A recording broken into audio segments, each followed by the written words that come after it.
A very good morning to the dignitaries present on the dais, principal secretaries, additional chief secretaries, directors from SIRD, Panchayati Raj and Rural Development Departments, consultants, sarpanch from different gram panchayats, other participants, dear colleagues and my dear friends. On behalf of NIRD and PR, I welcome you all on 2-day national level consultative workshop on finalization of framework for implementation of Rashtriya Gram Swaraj Abhiyan. Before we start, we shall now first welcome our eminent guest with a small beautiful plants to stand for growth and hope. May I request Director General NIRD PR, Dr. W.R. Reddy, to welcome Shalini Prasad, Special Secretary MOPR. I now request Deputy Director General Shrimati Radhika Rastogi to present plant to Dr. Bala Prasad, Additional Secretary, Ministry of Panchayati Raj. I also request ma'am to present plant to Shri K.S. Sethi, Joint Secretary, MOPR.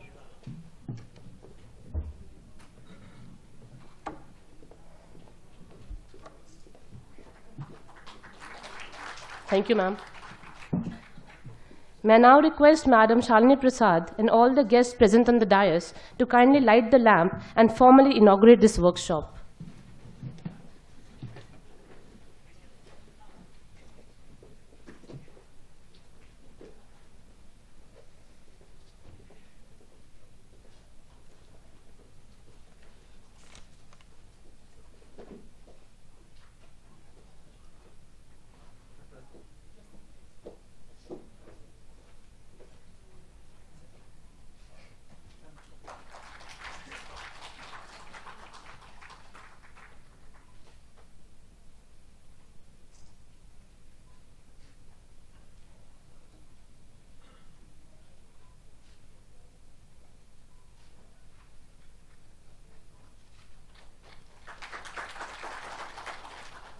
Thank you, ma'am. Thank you, sir.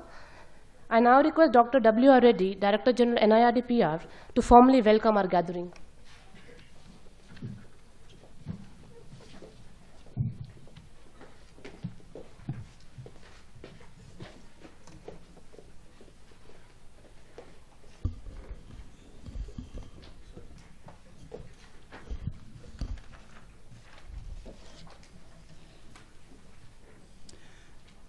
Very good morning to all of you. Special Secretary Ms. Shalini Prasad, Additional Secretary Mr. Bala Prasad, Joint Secretary Mr. Kulwant Sethi, my colleague Radhika, Deputy Director General NIRD PR, the additional chief secretaries, principal secretaries, secretaries of the various state governments, representatives of the Department of Panchayat Raj and Rural Development, nodal officers of RGSA, the directors and representatives of the SIRDs, and the selected Panchayat leaders, the elected representatives who had worked, who are working at important pivotal position called the Sarpanch or Pradhan, and other invited guests, faculty of NIRD PR, and dear friends. Let me extend a warm welcome on behalf of NIRD PR to all of you to this beautiful campus and of course to this lovely weather. I think for those coming from Delhi it must have been real change. So we have requested the weather to change for the cause of this 2-day session. And of course I request to all of you to bear with us because we have closed the hostels for major repairs. So that's why some amount of inconvenience here in NIRD PR. Maybe we are getting ready for the revitalized RGSA launch. We want to make our hostels ready for this great program on which we will be spending 2 days here to finalize the framework and of course RGSA, and tomorrow another important activity, finalizing the guidelines of GPDP, and of course the electronic governance for the panchayats. So I hope you will understand and bear with us. Dear friends, as you are aware, the RGSA was under review for almost last 1.5 years at different levels. It has gone through different stages of review and ultimately finally got the approval of the EFC and of course the cabinet. And now usually any central sector scheme or central sponsor scheme, Government of India will go ahead finalizing the framework and guidelines. But as a matter of difference, as a matter of change, the Ministry of Panchayat Raj rightly has come over here to consult the states before finalizing the framework, so that ultimately the states are the implementing partners. States are the stakeholders, not only the states, and other functionaries are the implementing stakeholders. That's how we are here for this 2 days, and I consider that RGSA is one igniting program, scheme. Though the financial outlay may not be that huge as, let us say, other flagship programs like Manrega, but a small spark is good enough to light the whole thing. So I am looking at RGSA as a spark. And the stakeholders should look at this to fill the gaps. And in addition to various convergent approaches of various ongoing programs of multiple sectoral ministries and departments. Under Ministry of Rural Development, we keep building the capacity and initiatives in so many fronts, engaging with the local governments. But whereas RGSA is a catalyst to trigger the ultimate final outcome. And your feedback in firming up the framework would go a long way in smooth implementation of the whole program. And tomorrow we'll be spending a lot of time on GPDP guidelines finalization. I consider the GPDP as the fulcrum, the fundamental foundation stone of the whole edifice of local governments. The Gram Panchayat Development Plan, as you are aware, most of you are aware, and some of you have done excellent work, great work, but that is not enough. There are many more states where the work is not enough. So we sat and we spent a lot of time as part of the group committee, and then we are trying to come up with a really practically implementable guidelines with, of course, a lot of freedom for the states to play with, and thus enable the panchayats to come up with a visionary Gram Panchayat Development Plan. And visionary Gram Panchayat Development Plan, as we know, that it is not only infrastructure, it is not only laying the roads or drains. And I think this occasion should be used to shift our focus more towards socio-economic development interventions. And that's what I think RGSA has attempted to bring in some elements of socio-economic interventions. And I'm sure this 2 days conclave will really help us to form up both RGSA, GPDP, and of course mission mode e-governance in the local panchayat systems. We would welcome free feedback, free comments, and especially from the elected representatives. It should not be like again one more attempt to implement one more program. Now we want to see that all 2.5 lakh panchayats come on board.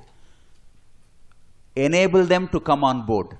It is not the ministry who is forcing them. We are only enabling, facilitating the panchayats to come on board, to come up with the visionary Gram Panchayat development plan and thus sustainable development to achieve the sustainable development goals. With this, I extend my warm welcome to Shalini Prasad Madam and of course Mr. Balaprasad, the Additional Secretary, Mr. Sethi, and the colleagues from different states, Sampath, Mr. Jawahar, and of course Mr. Pawar, and the Economic Advisor Madam has come here. We really thank you all for sparing your valuable time and coming over here to give us a good direction to take these programs forward to achieve ultimately the sustainable development goals and sustainable development of rural ecosystem. Thank you. I wish the both days program all the success. Thank you. Thank you very much. Thank you. Thank you, sir. Ministry of Panchayati Raj over the years has been instrumental in creating, strengthening, and institutionalizing grassroots democracy in the form of Panchayati Raj institutions in the country. Its recent efforts, very laudable, are institutionalizing e-governance, decentralized planning in the context of 14th Finance Commission, developing GPDP framework, and restructuring Rashtriya Gram Swaraj Abhiyan to further strengthen the components of Panchayati Raj institutions across the country. Today, we all have gathered here to discuss few of the major issues. One, finalization of RGSA framework. Second, to review and finalize GPDP draft developed earlier.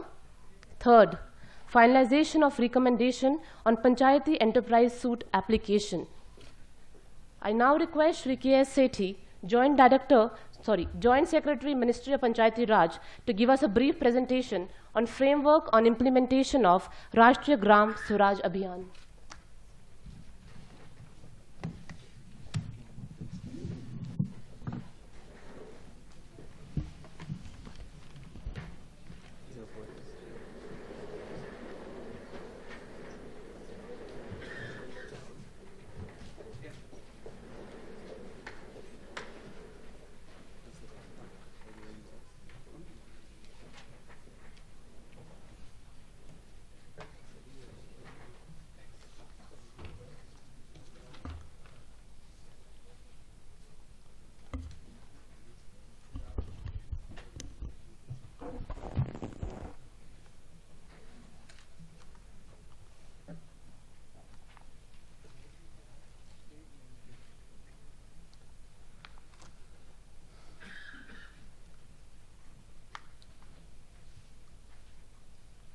Special Secretary Ma'am, respected Special Secretary Ma'am, respected Additional Secretary Sir, DIG NIRD Sir. So with your permission, we'll start with the presentation on the framework for implementation of RGSA.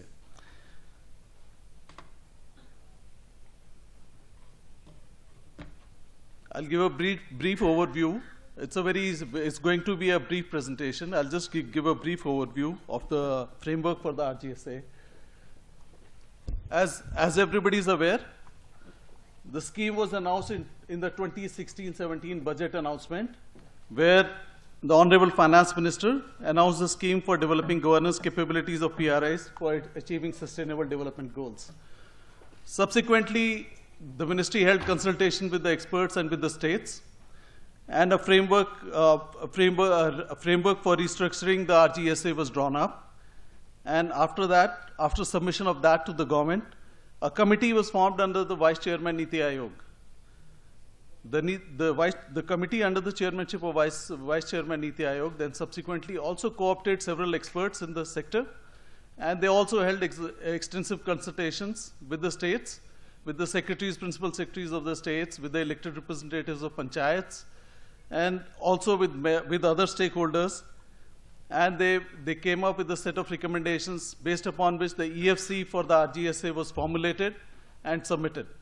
So the EFC was approved by the Ministry of Finance for 4 years, from 2018-19 to 2021-22, and it was for a total of 7,255.5 crore, of which the central share will be 4,500 crore, and the state share will be 2,755 crores.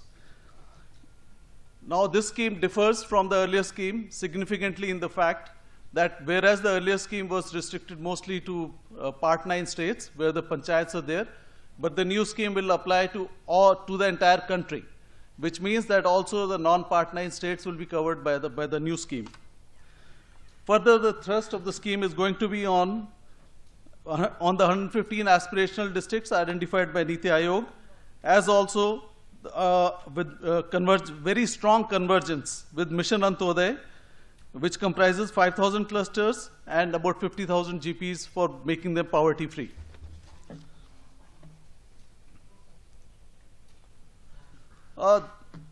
This basically gives a snapshot of the panchayats across the country, and also lists those areas not covered under Part 9.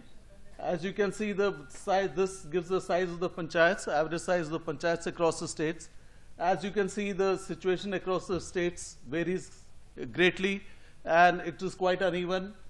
You can see that there are states with very small size of panchayats. I don't want to name the states, but then there are other states also where the panchayat size is very large.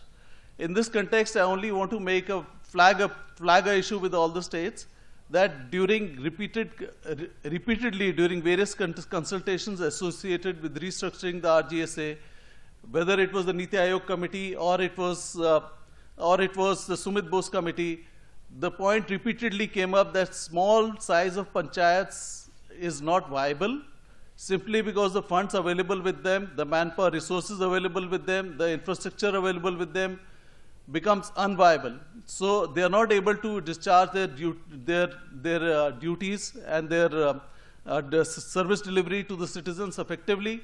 So therefore, the states are requested if smaller size panchayats should not be made. That's one.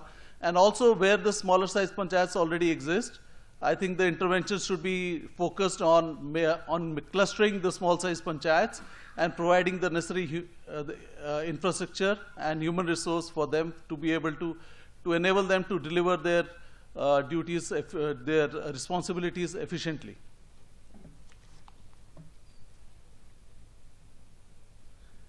Now, I'll talk briefly about the programmatic focus in the RGSA.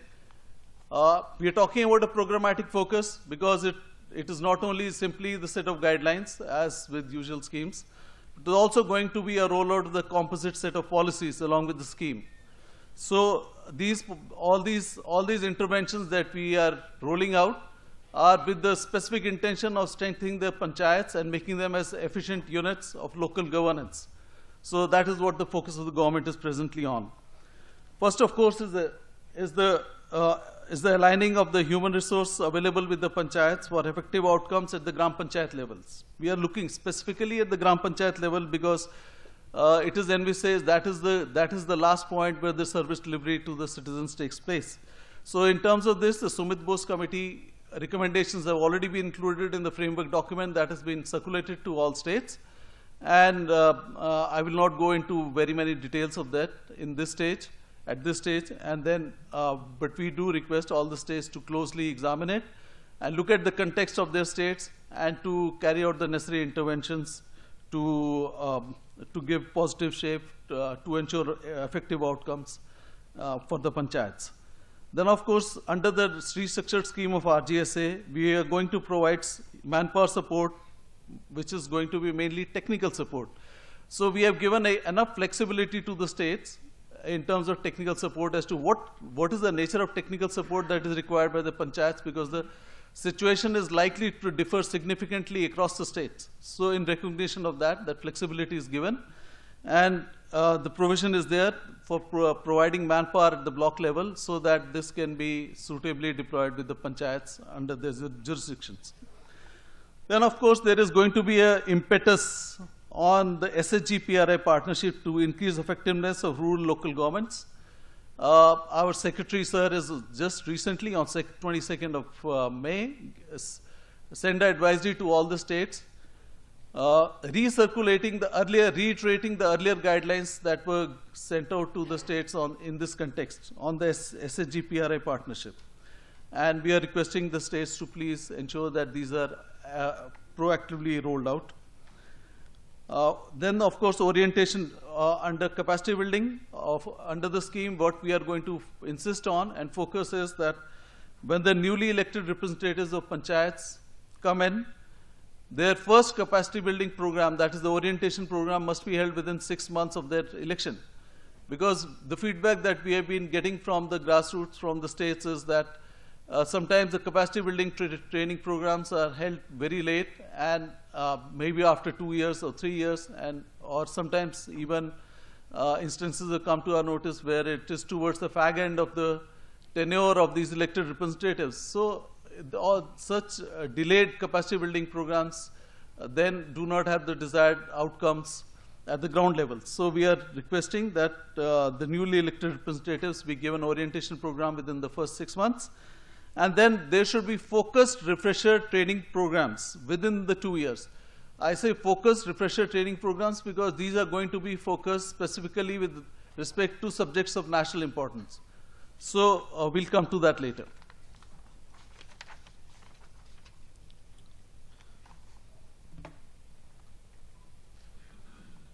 Then under the restructured scheme, there is going to be a greater thrust for e-enablement of panchayats, for e-governance to enhance efficiency and transparency. Everybody is aware of all the PES suite of applications that the ministry has rolled out, but it has not been uniformly adopted across the state. So tomorrow there is going to be a session entirely devoted to that, and we look at the various issues that probably the states might be confronted with, and we should iron out those issues and then ensure that there is uniform adoption of the PES.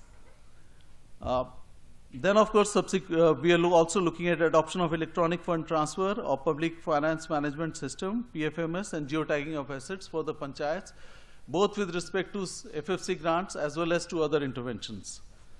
Then provision of it, this is a new intervention that is being rolled out in the restructured scheme of RGSA, which is provision of an additional room in the GP buildings for co-location of CSCs, Common Service Centers for Citizen-Centric Services. So the vision here is that panchayats should be seen as effective units of local governance, and all the service delivery to the citizens should be able to take place under the same roof.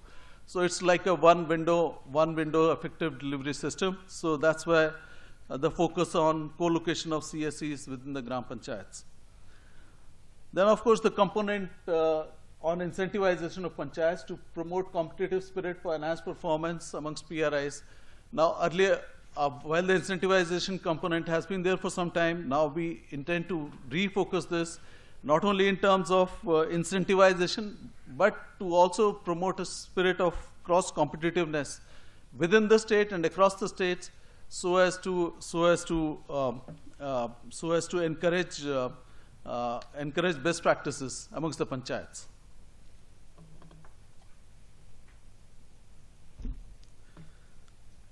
There is going to be a new component, and this is a radically new component in the restructured scheme of RGSA, on project-based support for economic development and income enhancement. It will be appreciated that the Constitution specifically mandates the panchayats for planning for economic development and social justice. So while this mandate had been there, there were really not many opportunities for panchayats to directly doing that up till now. So we have specifically included a component within the scheme this time for this purpose, and we hope that this will give an impetus to the role of the panchayats as envisaged in the Constitution. Then, of course, there is a component on handholding support to GPs for Gram Panchayat development plans from academic institutions or other institutions of excellence, and the state governments will have to take a view on that, which are the local institutions of excellence or academic institutions who can provide necessary handholding support to the panchayats for GPDP formulation and implementation in their vicinities. Then, of course, there is a component on incentivization of panchayats, as we already discussed, and tomorrow there will be a special session in the morning focusing on that.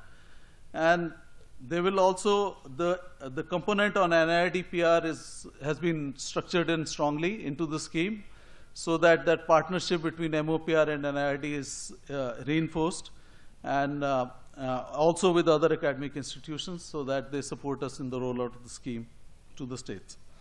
Then an important attribute, as I already mentioned, is that we are going to encourage flexibility to the states and to the UTs to ensure that all the capacity building and other plans formulated under the scheme are state specific, and it's not going to be a one size fits all.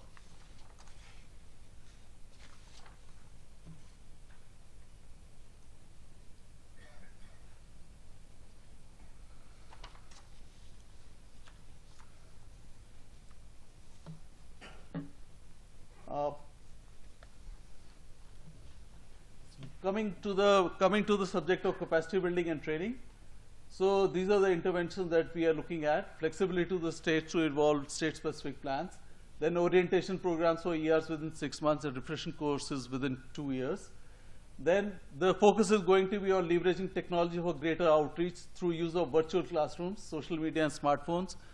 As you're already aware, the CEC in the previous financial year had sanctioned this pilot project for Maharashtra for virtual classrooms.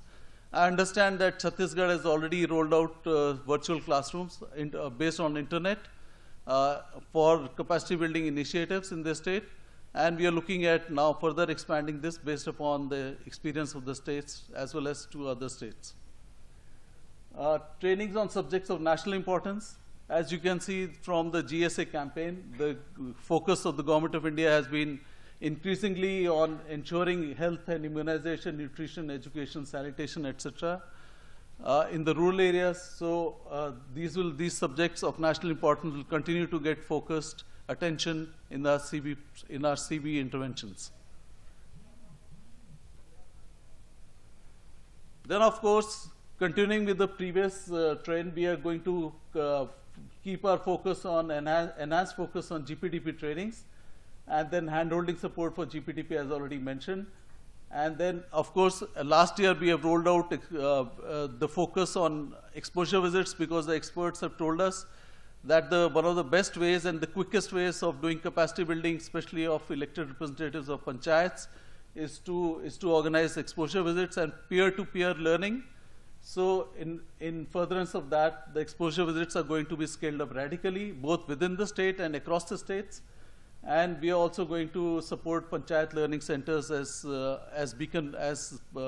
those immersion sites which are best practices from which other panchayats or other PRIs can also learn. The NIRD is going to be supporting us under the scheme for giving quality support and for training interventions through the SIRDs.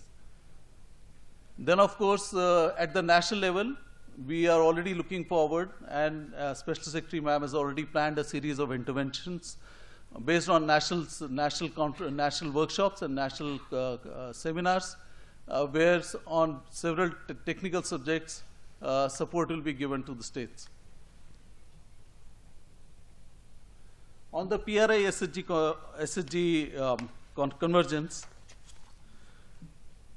there is the rationale for this is that such convergence and such partnership between PRIs and SHGs is mutually beneficial. It is going to result in increasing the efficiency and outreach of the pro-poor centric programs. It will ensure better participatory planning by the panchayats along with community organization network. It will improve the community waste monitoring and social audit, and it will basically strengthen democratically conscious community to help and sustain local government institutions and increase community ownership of the public programs.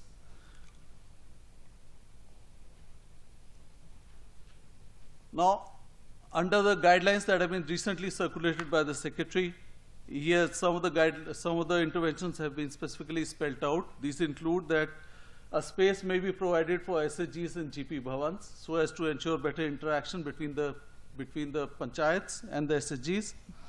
SHGs to be accorded priority to accessing common property resources such as ponds or common lands or marketplaces, so that the SHGs can then leverage these for income generation and enhancement.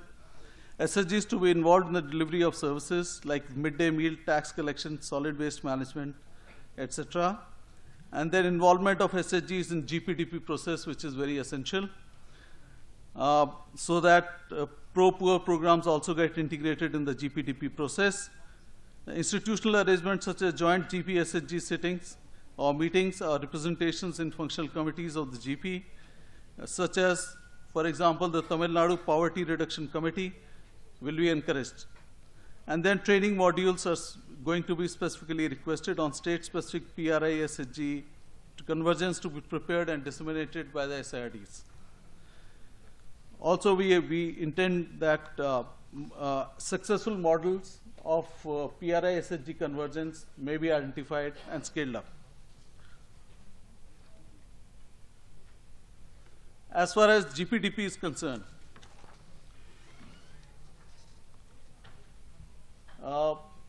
basically the FFC gave the opportunity for the panchayats to make local plans, to address local problems and come with local solutions. So that was the genesis of the GPDP.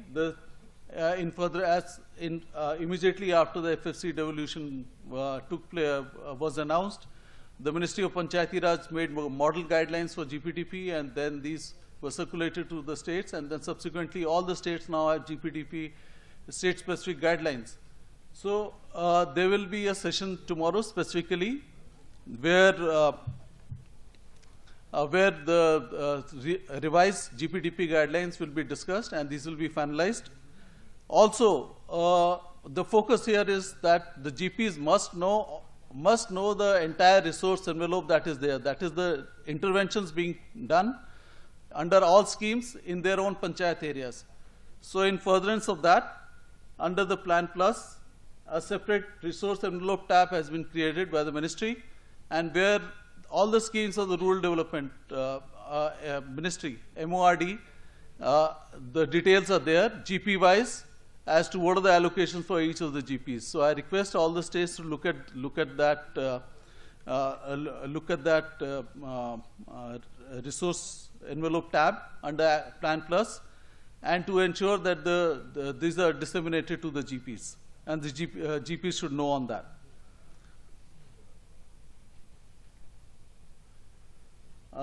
On the panchayat infrastructure, I've already spoken on the technical manpower support that is being provided to the GPs in furtherance of the Sumit Bose committee recommendations.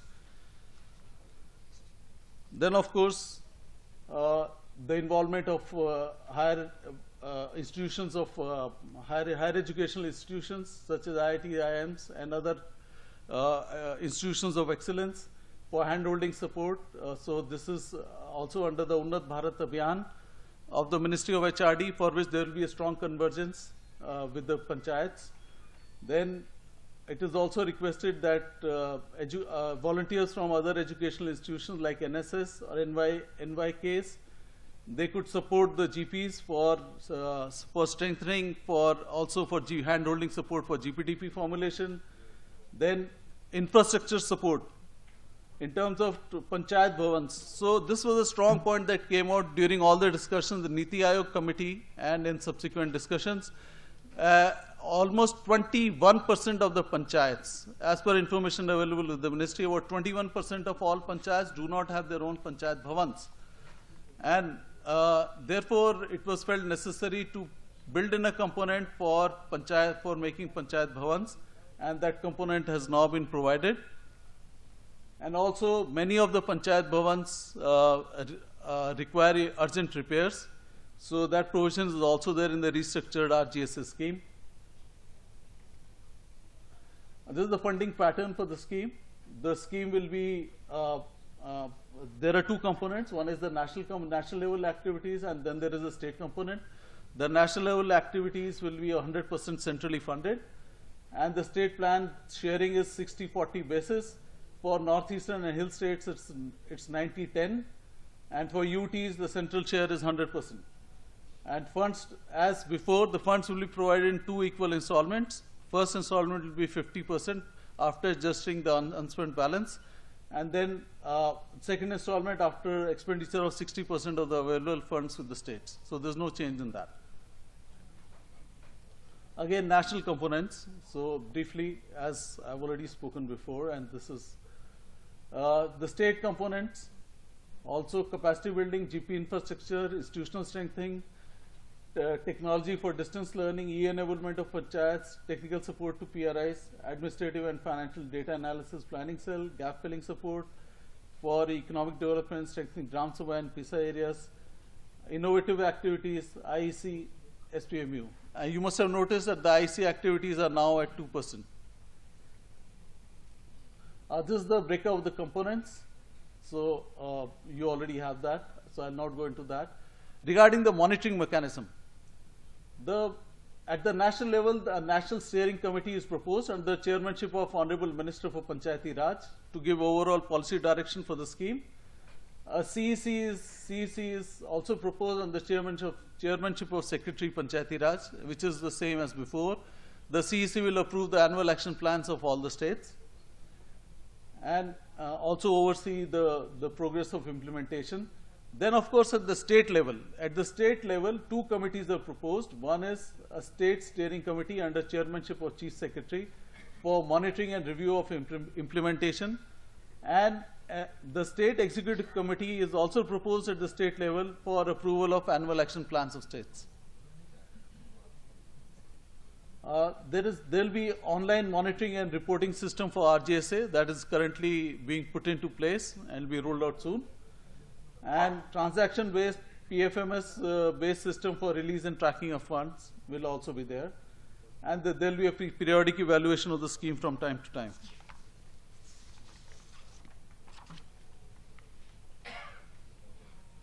So these are the outcomes that we are looking at in terms of good governance and the good quality of trainings, capacity building, and incentivization and monitoring. So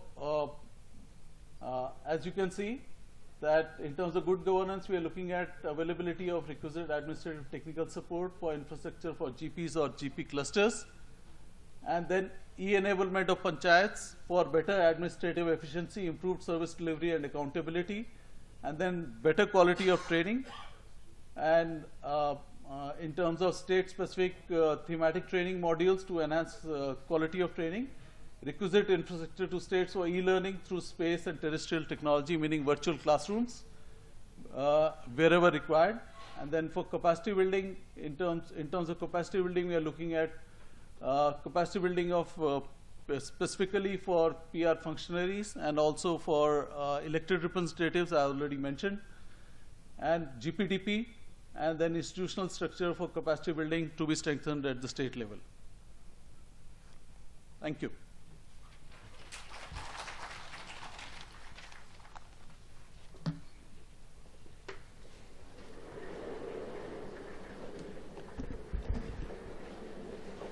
Thank you, sir, for giving us insight on implementation of RGSA.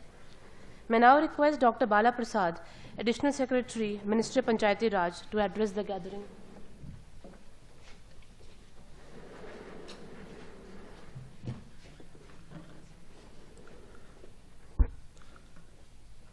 Respected Special Secretary, Ministry of Panchayati Raj, Srimati Salini Prasad, Director General, National Institute of Rural Development and Panchayati Raj, Dr. W.R. Reddy,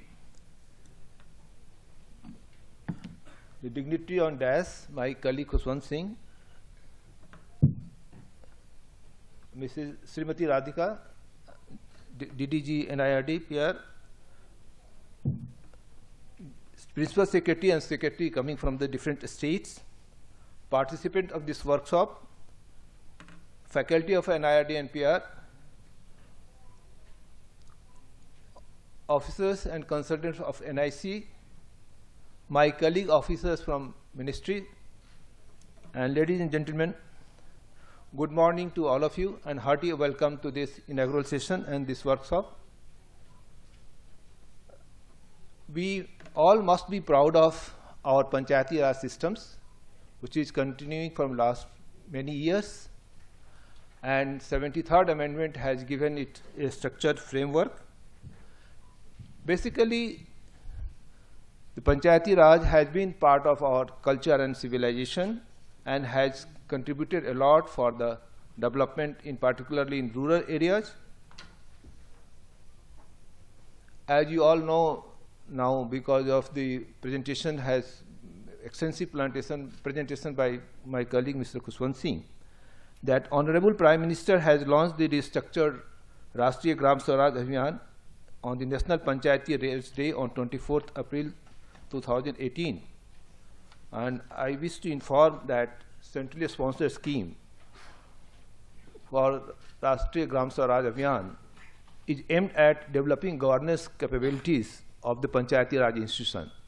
Though the fund-wise it may look a very small amount, but you need to see it in larger perspective. With the 14th Finance Commission, this year allocation itself is 45,000 crore, which is going to be increased next year to 60,000 crore. So the amount of convergence we are looking for, Mahatma Gandhi Narega program, the SS Self-Help Group, National Livelihood Mission, the many programs. In fact, we are also planning to integrate agriculture program with the GPDP. So the RGSA should not be seen as an isolated program. In fact, we are on the verge of a democratic revolution, that this scheme is going to give a boost to this sector, and this boost has not to come only from the money allocated for this scheme. The money is also going to come from the 14th Finance Commission, money is going to come from the RD schemes. So there are a lot of things which this sector will get boost, and this scheme is going to be working like a catalyst for this sector. There has been capacity building program from earlier also. Rajiv Gandhi Panchayat Sashakti Abhiyan was there from 2012-13 and to 2014-15. And from 15-16, we have been implementing till last year the state component scheme was delinked, but central component of the capacity building was going on. But what has new has come with this RGSA, we need to focus on that. And one of the most important thing has come with the RGSA is the convergence with other scheme and GPDP based support system. So GPDP based training, the number of GPDP has improved, but the general feeling has been that the quality of GPDP has to be improved, and the quality will improve from this scheme. The effectiveness of the 14th Finance Commission, effectiveness of Mahatma Gandhi Narega program, National Rural Livelihood Mission, all these things will be more effective with this. The sum total of the overall growth in rural area is basically we are looking forward for a transformation of rural area. The Kaya Kalp, which we call in Hindi, the Kaya Kalp of the rural area is likely to come through this scheme, and not from this scheme from only to be seen as a narrow perspective of the training part or this part. We have to see in the larger perspective how this scheme is going to contribute for the 14th Finance Commission money utilization, Mahatma Gandhi National Rural Employment Guarantee Scheme, National Rural Livelihood Mission Scheme. Even we are trying to rope in the agriculture sector, how to increase agriculture, how to diversify agriculture, and in that context, the collaboration and convergence with the Mission Antyodaya, aspirational districts, there are new things coming, aligning capacity building and the sustainable development goals, the ascent on facilitating quality preparation GPDP, the partnership with Institute of Excellence of Higher Learning and community-based organizations, and central role of NIRD. Why you are sitting in NIRD? Because we are with this NIRD is coming at the central stage of developmental agenda, and they will be using in a proactive role. In fact, before this program, we are sitting in the DG's chamber and we were discussing about how to make NIRD to make a pivotal for this scheme, and not only for this scheme, even this scheme will be supporting the 14th Finance Commission. So the effectiveness of NIRD for implementing 14th Finance Commission, the mission mode project of e-governance, everywhere we want to take the help of NIRD and rather making it a proactive partner in this field. Then capacity development courses, including online certification, multimedia of master trainers, support for livelihood enhancement, and in fact, whatever we have seen, the Article 243G of the Constitution of India has provided, I quote, "The legislature of a state may by law endow the panchayat with such powers and authority as may be necessary to enable them to function as institution of self-government, and such law may contain provision for the development of powers and responsibility upon panchayats at the appropriate level, subject to such condition as may be specified therein with respect to A, the preparation of plans for economic development and social justice." This is the first mandate given to the panchayats on 243G of the article of the Constitution of India. Let us introspect among ourselves how far we have pushed this agenda given by the mandated by the Parliament of India in 1992, and we will see that how to, and there is nothing to be disappointed on this issue. This is a matter of a challenge to bring panchayat, come out from the providing a basic services to a proactive leader in changing the, or rather transforming the rural area by bringing in economic development and social justice in comprehensive manner. And in the and B, the implementation of the scheme of economic development social justice as may be entrusted to them, including those in relation to the matters listed in the 11th schedule, I unquote. Therefore, there are a lot of things coming, and there is a component specifically built in. The component may appear to be a small, that only 50 projects we are going to support, but it can be expanded as we move on. This is the first time we are seeing on that line. Then there are focus on own source of revenue. Panchayats is a part of third tier of government. They should have their own source of revenue. The incentivization based on poverty-free panchayats, the enablement with assent of budgeting, accounting, monitoring, and transparency and accountability, structured administrative and financial planning and data analysis at the center and the state. These are the new components which have been brought, and we hope that this will be a game changer for coming days, in particularly in development of rural area. And we are looking forward for all support from you. And there has been, India has huge potential through the minor forest produce, through other agriculture models, through milk production, through agriculture production, to secondary agriculture, medicinal plant, and there is a need that we should do the planning on the basis of the local strength. Gram Panchayat development plan should not be used only for budgeting exercise. There is a huge need to change it and make it a qualitative change, and in that way making it more comprehensive on the basis of the local strength. How to tap the local strength to deliver maximum for the village as a whole. And that's the scheme. We can take the help of Ministry of Tribal Affairs, the scheme especially in the forest area, Ministry of Environment Forest, TriFed, NAFED. There are many sister organizations which can be done. And in the rural area, 3 to 4 agriculture crops. If it is the forest area, around 20 medicinal plants can be selected for the increasing development. So I'll not go much in details because Secretary Sir is coming online, and we wish for a mutual beneficial interaction in coming days, and we'll be here. And please feel free, if you have any doubts, let us try to work together to transform rural area. Thank you. Thank you very much.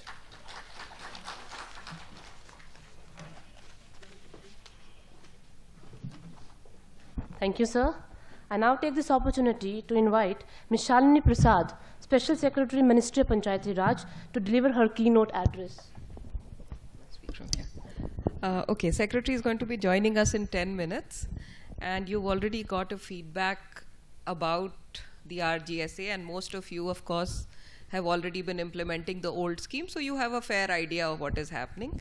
I also hope that all of you had already by mail got the draft. Yeah, great. So I hope you all read it. So I don't really want to go into too much detail, except to say that we are hoping that this is going to be a really free and frank discussion. And especially the reason why we've called people right from GPs onwards is that you have the experience, and we don't really want that the guidelines should go out in a form where they can't be implemented, or where states have issues with implementing the program. Of course, we are a bit tied up with what has been approved by Cabinet, but given that, I am hoping that we're going to take these 2 days to completely think out of the box. And by think out of the box, I mean, you know, of course, we all know that panchayats, I mean, more and more, I get this feeling since I've come here that we're looking at panchayats as sort of an implementing agency, one of our subcontractors or something, which they are not. And I hope that we're going to take this opportunity to actually see how panchayats can actually try and function as a tier of government, and how they can give good citizen-friendly services in their areas. Now, this is a tall call, but this is, I think, really what the RGSA is supposed to be helping them to do. Whether it's OSR, whether it's something else, I mean, we have the Finance Commission money, we have other money. But I think a lot of things don't need money. A lot of money can actually come from various sources, and I don't know how it can be done. But, you know, for example, the other day we were listening to a presentation by UN Women, which said a lot of the women representatives were saying the biggest issues that come up to them from women is actually that of domestic violence or dowry, and they don't know what to do about it. The point really is that can we see what are really the issues that require addressing, and can we find a way of addressing them, rather than to, you know, I mean, it's good to implement NREGA properly, and livelihood is a great idea, but, you know, it's not that everything begins and ends with economic issues, and clearly that's why the social justice part came in with for panchayats. So, and even for economics. So the idea is just that. How can we do that? I think, to my mind, the only thing I want to talk for this workshop before Secretary joins us is, can we just sort of forget about the scheme for a minute and see what we require, and then we see how we can fit RGSA to do that. So this is my only request for the next 2 days. And I mean, I actually like bad ideas, and really ideas which sound absurd, because it helps us to think, even if it is only to say, no, that can't be done. So this is really frank and free, and the reason we did this for 2 days is because otherwise everybody by after lunch is looking at their watches. So nobody has, we'll go on till as long as it takes today. I hope nobody has any other plans for the evening. And so that's really the only thing that I wanted to say right now. Of course, we'll all be, I think once we start the interventions and once we start the discussions, it's free for all. So please be prepared for that. And especially a request to, I think we have some pradhans here also, who can actually talk about issues that they are facing, because, and of course states, so both of them, and how we can do it. And part of the thing was also, I mean, if you look at experts, and we've got enough provisions here for bringing in different types of institutions, and like one which in fact Secretary mentioned, for example, obviously lighting is a big thing, but we can bring in people like Terry. I mean, it doesn't just mean that we have to look at departments. We can act, we're sitting here, I think, pretty much on the campus of an agriculture university, is that so? Yeah, agriculture universities are a big resource. My idea is, can we actually help panchayats access resources apart from, you know, one person or two people? You know, we talked about common service centers, for example, but the thing is, of course, a lot of our villages are too small for it to be very viable. But can we actually look at any kid with a computer who can actually help? I mean, half the things that a CSC does, even can be done by somebody like that. So, you know, we can think out of the box, and we can just see how we can, if required, we can tweak the guidelines, not beyond cabinet approval, but up to that level, we are willing to do creative thinking. So please feel free after this, and I think is Secretary ready to join us? Great, so I'm going to break now. Thank you.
I think